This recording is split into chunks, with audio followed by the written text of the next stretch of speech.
खुदावन यीशु मसीह के नाम में स्वर्गीय पिता को पवित्र आत्मा की उपस्थिति में दिल की गहराई से धन्यवाद देता हूं। और जो मौजूद यहाँ पर भाई बहन है, आप सभी का भी मैं शुक्रिया अदा करता हूं। आज जिस वचन पर हम अध्ययन कर रहे वो वचन है याकूब की पत्री और उसका दूसरा अध्याय और वचन 26।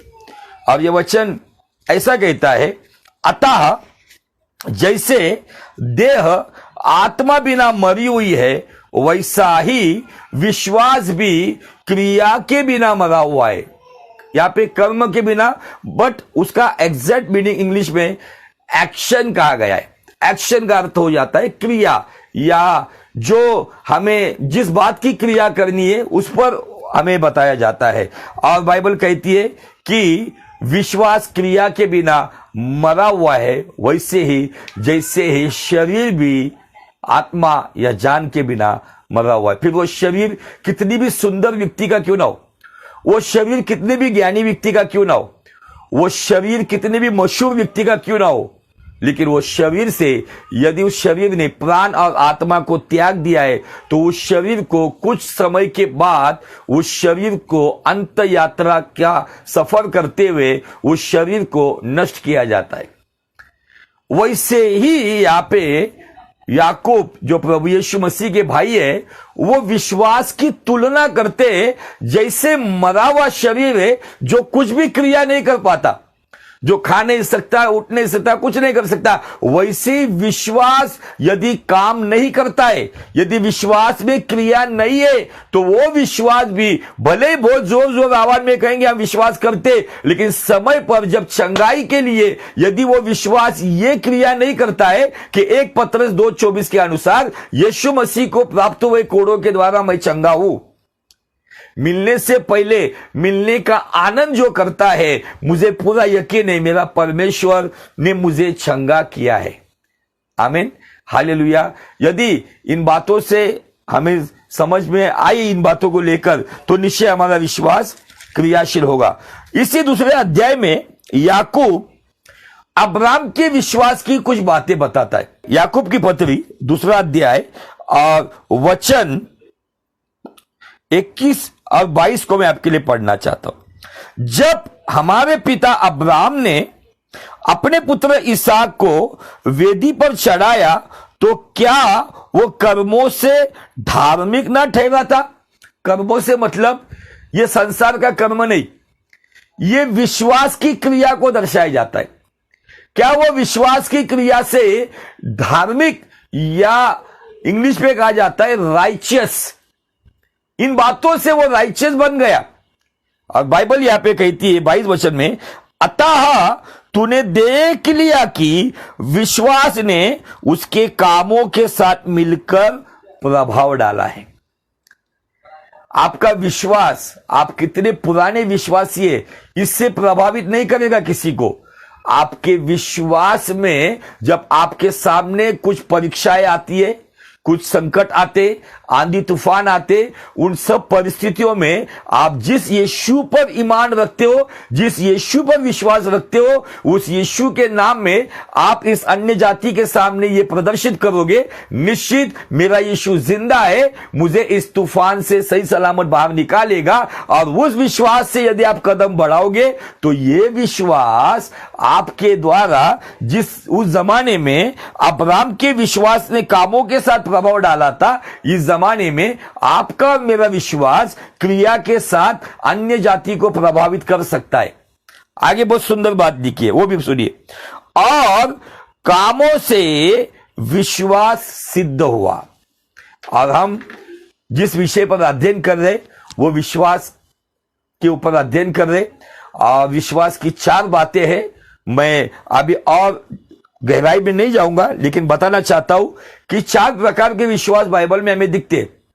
नंबर 1, जो नास्तिक लोग, या जैसा मैंने कहा कि जिन लोगों ने अलग अलग क्षेत्रों पर विश्वास किया, वहां पे सफलता नहीं मिली, लेकिन वो बातें अभी भी उनके जहन में।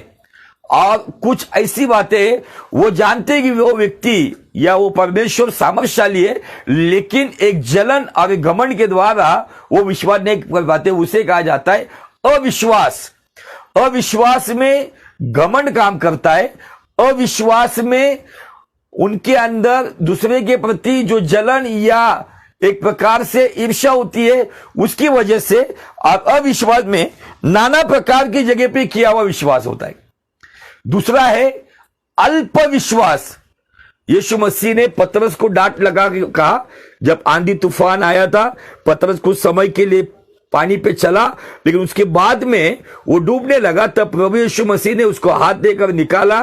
थोड़ा देर और पानी पे चल के वो जैसे ही बोट में गए, यीशु ने उसे कहा कि हे अल्पविश्वासी, तूने संदेह क्यों किया। इसका मतलब अल्प विश्वास में संदेह या शक होता है। इसलिए बहुत सारे लोग सालों से विश्वासी है, पीढ़ियों के विश्वासी है, लेकिन प्रार्थना तो बड़ी बड़ी करते, लेकिन एक साइड में दिल में होगा क्या नहीं होगा, ये 50-50 का फेथ है। ये 50-50% का विश्वास है, जिसमें संदेह आता है, वो अल्प विश्वास में गिना जाता है। फिर तीसरा विश्वास, जो मैंने कहा कि ये बातों से मसीहत को कहीं ना कहीं गुमराह किया जा रहा है, मसीहत को कहीं ना कहीं आज भ्रमित किया जा रहा है, भरमाया जा रहा है, वो है अंधविश्वास। अविश्वास, अल्पविश्वास, ये तीसरा है अंधविश्वास। अंधविश्वास में केवल भावनाएं काम करती है, जज्बात, फीलिंग्स, इमोशंस। अब ये अंधविश्वास के द्वारा बड़े बड़े पंडाल में, बड़ी बड़ी जगह पर चलने वाली कलीसिया, वहां पे परमेश्वर के वचन का प्रचार तो किया जाता है, वहां पे परमेश्वर के बारे में बताया तो जाता है, वहां पे चिन्ह चमत्कार भविष्यवाणियों को भी दिया जाता है, लेकिन अंत में उसी पंडाल के अंदर लोगों को वचन और वचन के परमेश्वर से गुमराह करते हुए नाना प्रकार के प्रोडक्ट्स बेचे जाते हैं। जो कोई प्रार्थना का तेल बेचता है, कोई प्रार्थना का पानी बेच रहा है, कोई प्रार्थना की शॉल बेच रहा है, नाना प्रकार के प्रोडक्ट्स आज मसीहत में आ गए हैं। और पहले जो अन्य जाति से आए हुए लोग जो तीर्थ स्थल में जाकर वहां के प्रोडक्ट लेके आते थे, अभी कुछ लोग मसीहत में आए हैं, लेकिन आज कहीं ना कहीं ये अंधविश्वास का फैलाव एक बीमारी के जैसे फैल रहा है। ये अंधविश्वास बहुत सारी जगह पे अंधभक्ति को पैदा कर रहे, और अंधभक्ति करने वाले अंधभक्त बन गए। इसलिए पौलुस कहता है, हम आंखों से दिखने वाली चाल चलते नहीं, हम विश्वास से दिखने वाली चाल चलते। बहुत सारी जगह पर इन सब बातों से आज मसीहत को गुमराह किया जा रहा है। देखो, मैं बताना चाहता हूं, जो बाइबल के आधार पर है उसको हम सल्यूट करेंगे, लेकिन जो बाइबल की बेस को छोड़कर जो मनगढ़ंत बातें या भावनात्मक बातों को लेकर यदि कोई वहां पे बिजनेस कर रहा है, तो उसे हम कभी भी सल्यूट नहीं करेंगे, उसका विरोध ही करेंगे। क्योंकि यदि आप पौलुस के पत्र को पढ़ेंगे, जैसा हमने पिछले एपिसोड में पौलुस ने गलातियों की पत्री में गलातियों की कलीसिया को डांट लगाया। अब डांट इसलिए लगाया, गलातियों का पत्र उसका पहला अध्याय और वचन 6 और 7 में ऐसा कहता है, मुझे आश्चर्य होता है कि जिसने तुम्हें मसीह के अनुग्रह में बुलाया, उससे तुम इतनी जल्दी फिरकर और ही प्रकार के सुसमाचार की ओर झुकने लगे। आज यीशु के नाम से बुलाया तो जाता है, लेकिन उन्हें और ही प्रकार का सुसमाचार दिया जाता है, तेल लगाओ। कुछ लोग महाज्ञानी तो कहते हैं, हमारा तेल लगाओ तो ये आपको पवित्र आत्मा मिलेगा। इसका कोई एविडेंस है बाइबल में? इसका कोई बुनियादी शिक्षा है?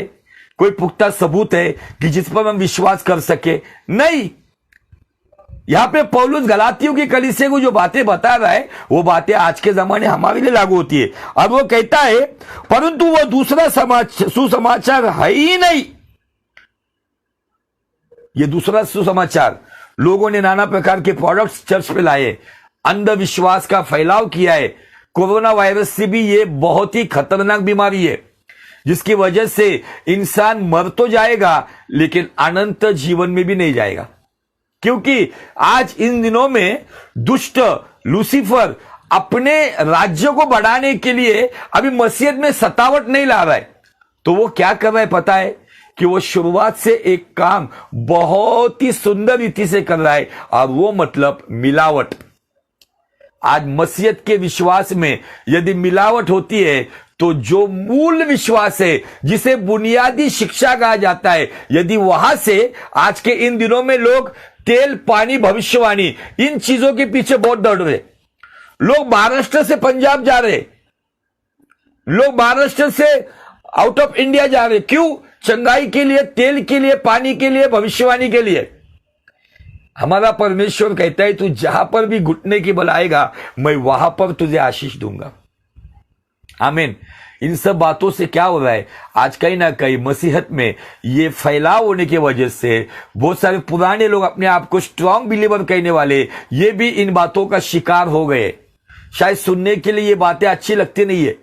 मुझे बहुत सारे लोग मेरे YouTube के ऊपर जब इस मैसेज को कोई सुनता है तो कुछ लोग मुझे ट्रोल करते, कुछ लोग गलत अल्फाज के साथ कमेंट्स करते। मैं उनको पर यीशु के नाम में आशीष देता हूं। मैं कभी उनको, उनकी कमेंट को कभी दूसरा कमेंट देता नहीं हूं, मैं सीधा उसको निकाल देता हूं। जिसको पसंद आता है वो सुनेगा, जिसको नहीं पसंद आता है, आपको किसी को जबरदस्ती नहीं की है कि मेरे चैनल पर आकर आप मेरे संदेश सुनिए। आज बहुत सारे लोगों को ये बातें अच्छी लगती नहीं है। बड़े पंडाल से, बड़े पुलपिट से अनाउंस किया जाता है, बाहर निकलते वक्त हमारे स्टॉल लगे हुए, तेल लेते हुए जाओ, पानी लेते हुए जाओ, मिट्टी तक बेच रहे आज। और कल एक देख रहा था और एक सभा खुल गई है, anointed panipuri meeting, anointed panipuri meeting, आशीषित पानीपुरी दिया जा रहा है। ये सारी बातें क्या है? और यहां पे कौन से लोग इन बातों का शिकार होते हैं? वही लोग इन बातों का शिकार होते हैं जिनका विश्वास क्रियाशील नहीं, या जिनका विश्वास सिद्ध नहीं है। आमीन, हालेलुया, प्रेज़ द लॉर्ड। और पौलुस इन बातों में उनको डांट लगाते हुए कहता है, यदि ऐसा और ही प्रकार का दूसरा कोई सुसमाचार कोई लेकर आ रहा है जो हमने आपको सुनाया, यीशु आपके लिए आया, यीशु आपके लिए मरा, यीशु आपके लिए जी उठा, यीशु आपके लिए स्वर्ग चढ़ाए, यीशु आपके लिए आने वाला है, यही सादा सिंपल सुसमाचार है जो पहले कोरिन्थियों की 15 अध्याय वचन 1 से 3 में दिया गया है। इसके अलावा यदि कोई भ्रमित करने वाली बातें, मनगढ़ंत बातें, बुढ़ियों की कथाएं, यहां वहां की बातें यदि बताकर यदि आपको गुमराह कर रहा है, वहां से भाग जाओ। यदि तेल के बारे में लोग कहते हैं तेल लगाकर प्रार्थना करो, ये बाइबल में लिखा है, यस मैं उसके साथ सहमत हूं, लेकिन तेल बेचने के बिल्कुल मैं 100 गुना उसके खिलाफ हूं। परमेश्वर का अभिषेक ना कोई माई का लाल बेच सकता है, ना कोई माई का लाल खरीद सकता है। यदि आपको देना ही है तो फ्री ऑफ कॉस्ट दे दो। लोगों से आप इतनी बड़ी तादाद में यदि आप फंड्स खड़ा करते हो, लाखों की तादाद में आप मेंबरशिप लेते हो, तो आपको 5 रुपए की तेल की बोतल देने में कोई दिक्कत नहीं होनी चाहिए। बेचो मत, मुफ्त में दे दो। अब लोगों को बताओ कि केवल तेल का तिलक मत लगाओ, तेल लगाते वक्त यीशु मसीह के नाम से प्रार्थना करो, तब जाके काम होगा। यह है पूरी शिक्षा। पानी का तो बिल्कुल बाइबल में कहीं पर भी जिक्र नहीं है। कुछ लोग अपने मन गढ़ंत कुछ वचनों को लेकर अपने तरीके से कहीं पर किसी के सर पे थोप देते, इससे हम सहमत नहीं होंगे। ये जो तीसरा विश्वास है, अंधविश्वास, जिसकी वजह से मसीहत में बहुत बड़ी समस्या खड़ी हुई है। और मैं इस विषय को लेकर इसलिए आया हूं, लगभग ये 24 नंबर का भाग होगा जिसमें हम बहुत डीप में सीख रहे, ये बाइबल स्टडी के समान हम चल रहे, ताकि हम हमारे विश्वास को जांचे कि मेरे अंदर अविश्वास है या अल्प विश्वास है या अंधविश्वास है। तो इन सभी बातों को हटाकर मुझे क्रियाशील विश्वास में आकर, सिद्ध विश्वास में आकर परमेश्वर के पीछे चलना है। नाना प्रकार के विश्वास की टीचिंग्स आई हुई है। अफ्रीका से आ रहा है, अमेरिका से आ रहा है, कहां से आ रहा है, अलग अलग तरीके की टीचिंग्स आ रही, ग्रेस टीचिंग आ रही है। अपने लोगों को जो सुख सुविधा मिलेगी, लोगों को पाप करने के लिए लाइसेंस मिलेगा, इस प्रकार की शिक्षा भी आ रही है। अब लोग इसको एक्सेप्ट क्यों कर रहे हैं? क्योंकि उनको ये कंफर्ट जोन चाहिए। लेकिन पौलुस इन सब बातों का कड़ा विरोध करता है वचनों से। और हम अगर परमेश्वर के कलाम पर विश्वास करते तो हम भी कड़ा विरोध करें, फिर भले हमारा साथ देने वाले उंगलियों पर गिनने वाले लोग क्यों ना हो, नो प्रॉब्लम। परमेश्वर क्वांटिटी में काम नहीं करता है, परमेश्वर क्वालिटी में काम करता है। इसलिए उसने कहा है, बुलाए हुए तो बहुत है लेकिन चुने हुए बहुत थोड़े हैं।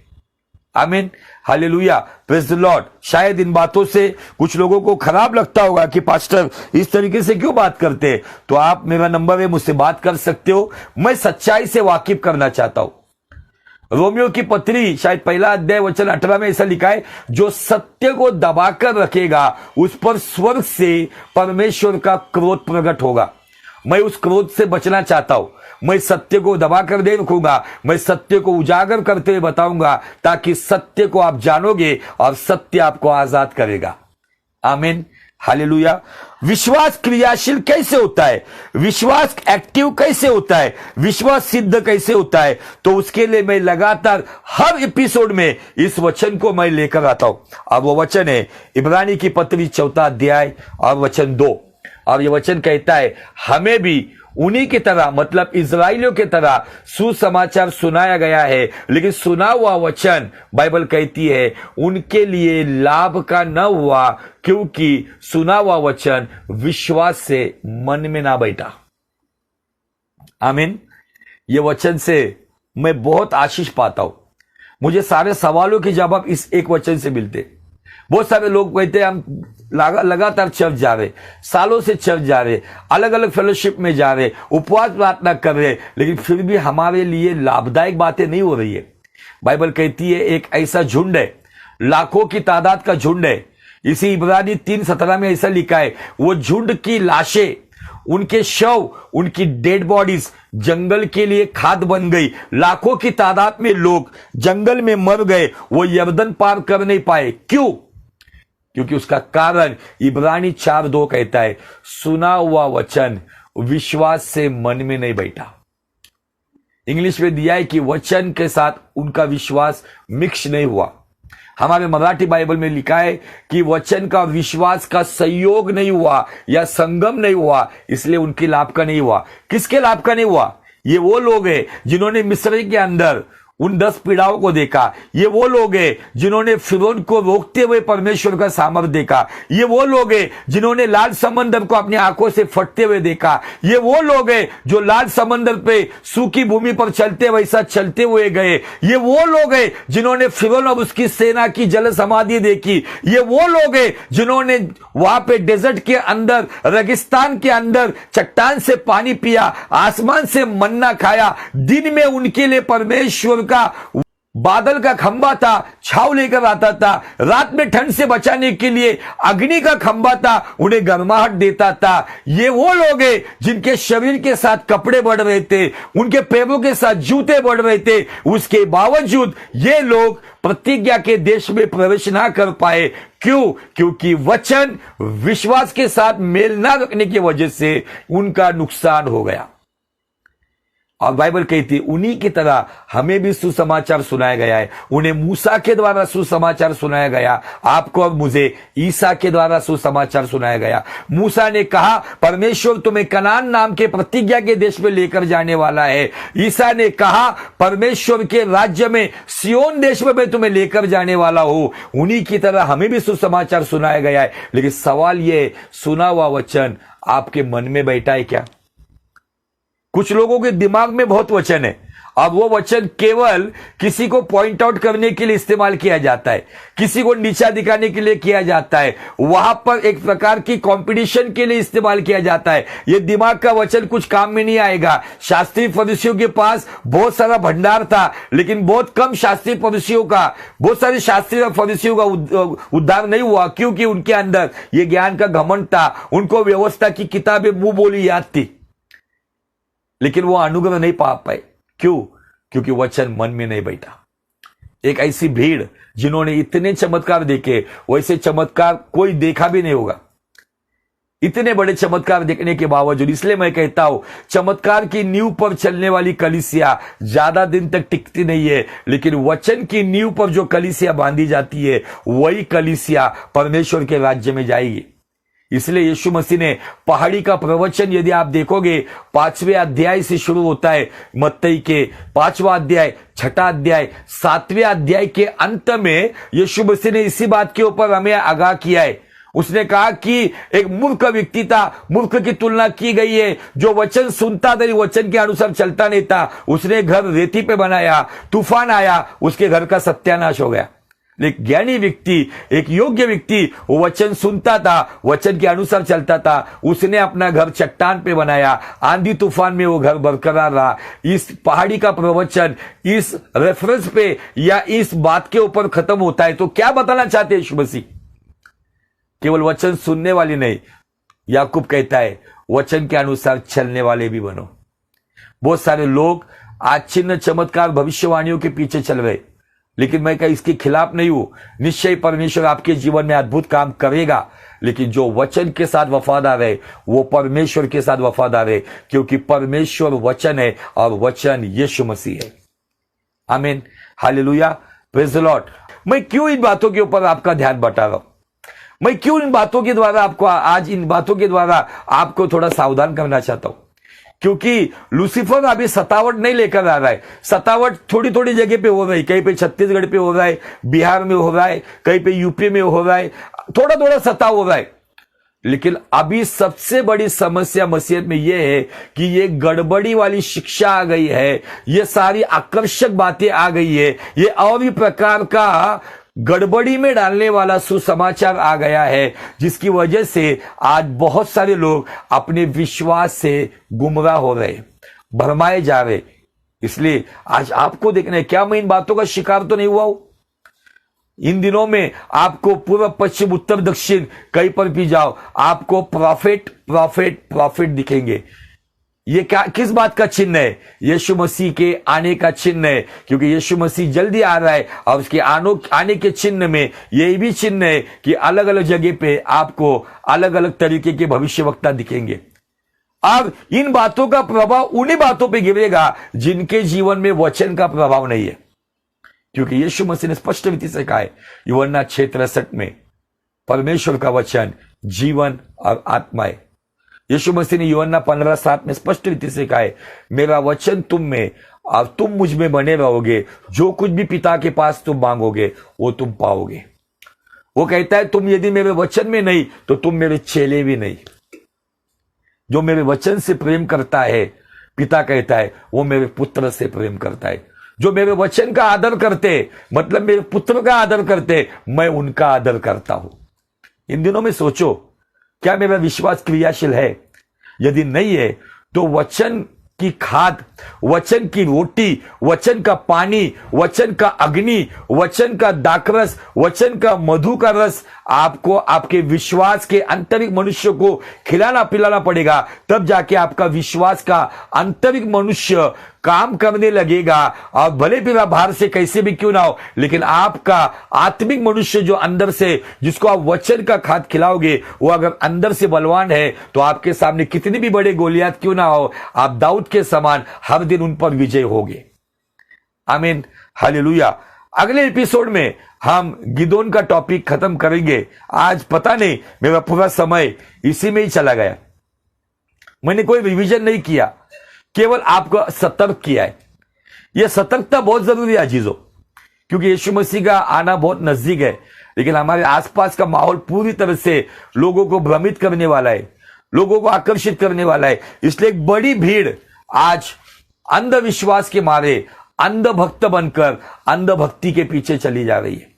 एक वचन पढ़कर मैं रुक जाऊंगा। भजन संहिता 119 और उसका 114 से आगे बाइबल क्या कहता है, थोड़ा गौर से सुनो। तू मेरी आड़ और ढाल है। भजनकार कहता है, हे परमेश्वर, तू मेरी आड़ है और तू मेरी ढाल है, मेरी आशा तेरे वचन पर है। आज आपकी आशा कौन सी बातों पर है? ये यहां पे कहता है कि मेरी आशा तेरे वचन पर है।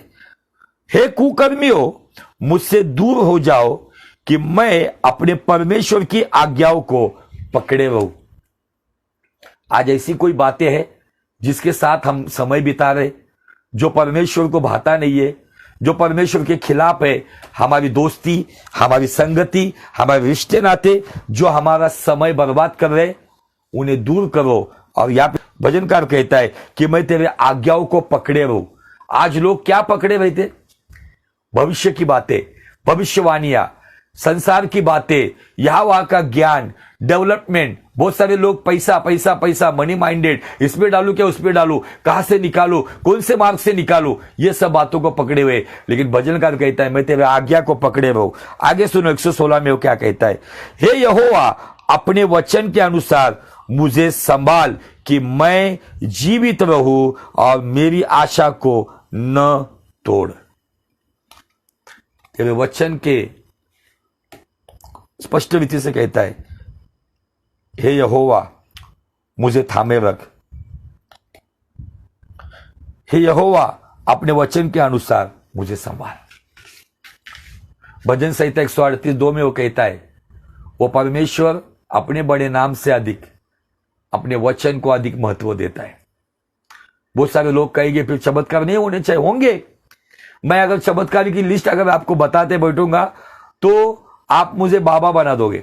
इन दिनों में वही हो रहा है, पास्टर बाबा बन गए, प्रॉफेट बाबा बन गए, अपोस्टल बाबा बन गए, क्योंकि लोग चमत्कार के बाद यीशु के पास आकर्षित नहीं हो रहे, तो उस व्यक्ति के पास जो स्टेज पे खड़ा है उस पर आकर्षित हो रहे। सारी महिमा उस व्यक्ति को मिल रही है। क्यों? क्योंकि वो व्यक्ति केवल चमत्कार बता रहा है, लेकिन चमत्कार करने वाला कल आज युगानुयुग एक समान आदि और अंत उसके बारे में नहीं बता रहे। शायद मेरी ये बातें कुछ लोगों को कड़वी लगेगी, लेकिन ये सत्य है। आज परमेश्वर चाहता है कि मेरे लोग अब्राहम के नाई उनके विश्वास के कामों से वो मुझे प्रभावित करे और उनका विश्वास क्रिया से सिद्ध बन जाए। और विश्वास क्रिया से सिद्ध कब बनेगा? विश्वास को वचन की खाद जब मिलेगी, वचन मन में जब बैठेगा, वचन को वो ग्रहण करेंगे, वचन को वो सेवन करेंगे, तो वो वचन उन्हें अंतरिक्ष क्षेत्र में बलवान करेगा और उनके विश्वास के मनुष्य को क्रियाशील करेगा। यदि विश्वास का मनुष्य क्रियाशील होता है तो असंभव बातें निश्चय संभव होगी। परमेश्वर करे इन वचनों के द्वारा परमेश्वर आपको बहुत बहुत आशीष दे। यदि इस वीडियो के द्वारा या इस संदेश के द्वारा परमेश्वर ने आपको छुआ, आशीषित किया, मार्गदर्शन किया, आपके सवालों के जवाब दिए, तो परमेश्वर की महिमा के लिए हो सके ज्यादा से ज्यादा इस वीडियो को शेयर कीजिए। आपको परमेश्वर का आध्यात्मिक भोजन बड़ी तादाद में दिया जाता है, जिससे आपका आत्मिक मनुष्य हर दिन तगड़ा होता रहेगा। प्रभु आपको बहुत आशीष दे। आइए हम प्रार्थना के साथ इस सभा को खत्म कर दें। प्यारे पिता परमेश्वर, खुदावन यीशु के नाम में आपको धन्यवाद देते। आज आपने हमसे बातें की, वचन का मार्गदर्शन किया, इसे धन्यवाद देते। आज के वचन के द्वारा आपके बच्चों को आत्मिक, मानसिक, शारीरिक, भौतिक और पारिवारिक इन सभी क्षेत्रों में आशीष दीजिए। उसी के साथ साथ यदि देखने वालों में से कोई बीमार है, खुदावन यीशु मसीह का अनुग्रह वो पाए। वो परमेश्वर अपने कलाम को भेजकर उन्हें चंगा करता है और गड्ढों से निकलता है। भजन संहिता 107:20 के अनुसार आज पहला पत्रस 2:24 हर एक बीमार के लिए मैं घोषित करता हूं कि यीशु मसीह के कोड़े खाने से हर एक बीमार इसी वक्त चंगा हो गया। कोई परेशान है उसे आपकी शांति मिले। जिसके परिवार में अनबन समस्या चल रही, टूटा हुआ परिवार जुड़ा जाए। जो बहुत सालों से बांझ है उनकी कोख खुल जाए और वो बच्चों की खुशहाल माता बन जाए। कोई नौकरी की तलाश में उन्हें अच्छी नौकरी मिल जाए।